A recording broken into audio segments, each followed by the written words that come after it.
భాగవతోత్తములందరికీ దాసోహములు. నా పేరు హారిక రామానుజదాసి, శ్రీ రంగరామానుజీయర్ స్వామి గారి శిష్యురాలిని. ఈరోజు నేను 6వ పాసురం పెరుమాళ్ళకి విన్నపం చేసుకుంటున్నాను. ఓం అస్మద్గురుభ్యోర్ నమః.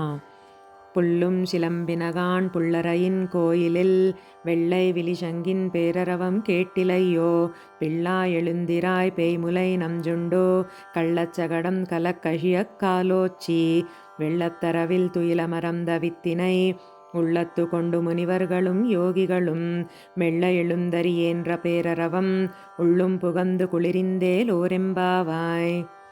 ஆண்டாள் திருவடிகளே శరణం. ఓం అస్మద్గురుభ్యోర్ నమః. శ్రీమతే రామానుజాయ నమః. ఈరోజు తిరుప్పావైలోని 6వ పాశురం యొక్క భావం తెలుసుకుందాం. తిరుప్పావైలో తొలి 5 పాశురాలను శుద్ధివ్రతంగా పేర్కొంటారు. శుద్ధి అంటే కేవలం శరీర శుద్ధి మాత్రమే కాదు, మనస్సు శుద్ధి కూడా. అంటే ఈ వ్రతం ద్వారా మన శరీరాన్ని శుభ్రంగా ఉంచుకోవడమే కాకుండా మన ఆలోచనలను, భావాలను కూడా పవిత్రం చేసుకోవాలని ఆండాళ్ తెల్లి బోధిస్తున్నారు. ఈ విధంగా శరీరం, మనస్సు రెండింటినీ సిద్ధం చేసుకునే కార్యక్రమమే మొదటి 5 పాసురాలు. ఈ శుద్ధి పూర్తయ్యాక అసలైన వ్రత ఆచరణ 6వ పాసురం నుండి ప్రారంభమవుతుంది. ఆండాళ్ తల్లి తన స్నేహితులందరినీ కలుపుకొని చేయాలని సంకల్పించిన దివ్యవ్రతమే తిరువ్రతం, అంటే తిరుప్పావై వ్రతం. ఈ వ్రతంలోని ముఖ్యమైన భావం ఎక్కువ మందిని కలుపుకొని భగవత్ కార్యక్రమాలలో పాల్గొనడం. భక్తి అనేది ఒంటరిగా అనుభవించేది కాదు, సత్సంగంతో సమష్టిగా ఆచరించాల్సినదే అని ఆండాళ్ తల్లి మనకి తెలియజేస్తుంది. వ్రతాన్ని ప్రారంభించేటప్పుడు కొంతమంది గోపబాలికలు ఇంకా వ్రతానికి రాకపోవడం గమనించిన ఆండాళ్ తల్లి ఒక్కొక్క గోపిక ఇంటికి వెళ్ళి వారిని నిద్ర మేల్కొలిపి తనతో కలిసి వ్రతంలో పాల్గొనమని ఆహ్వానిస్తుంది. ఈ విధంగా తిరుప్పావై 6వ పాశురం నుంచి 15వ పాశురం వరకు మొత్తం 10 మంది గోపికలను ఆండాళ్ తల్లి మేల్కొల్పుతుంది. ఈ 10 మంది గోపికలు శ్రీవైష్ణవ సంప్రదాయంలో పరమభక్తులైన 10 మంది ఆళ్వారులకు ప్రతీకలుగా చెప్పబడతారు. 6వ పాశురంలో మేల్కొల్పబడే గోపిక భగవద్ అనుభవాన్ని కొత్తగా పొందిన చిన్నపిల్ల లాంటిది. ఆ ఆనందాన్ని తను ఒక్కతే తన ఇంట్లో ఆస్వాదిస్తున్నా దానిని ఇతరులతో పంచుకుంటే కలిగే మహదానందం ఆమెకింకా తెలియదు. ఈ పాశురంలో ఆండాళ్ తల్లి ప్రత్యేకంగా పూతనను గుర్తు చేస్తుంది.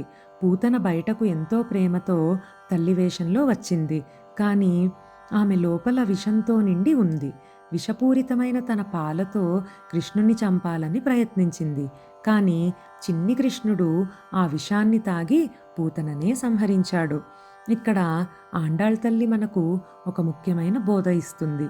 పూతన అనేది మనలోని చెడు ఆలోచనలకు, అహంకారానికి, కపటత్వానికి ప్రతీక. అవి బయటకు మంచిగా కనిపించినా లోపల మన ఆధ్యాత్మిక జీవనాన్ని నాశనం చేస్తాయి. అలాంటి చెడు గుణాలను భగవంతునికి అర్పించినప్పుడు ఆయన వాటిని కూడా స్వీకరించి నాశనం చేస్తాడు.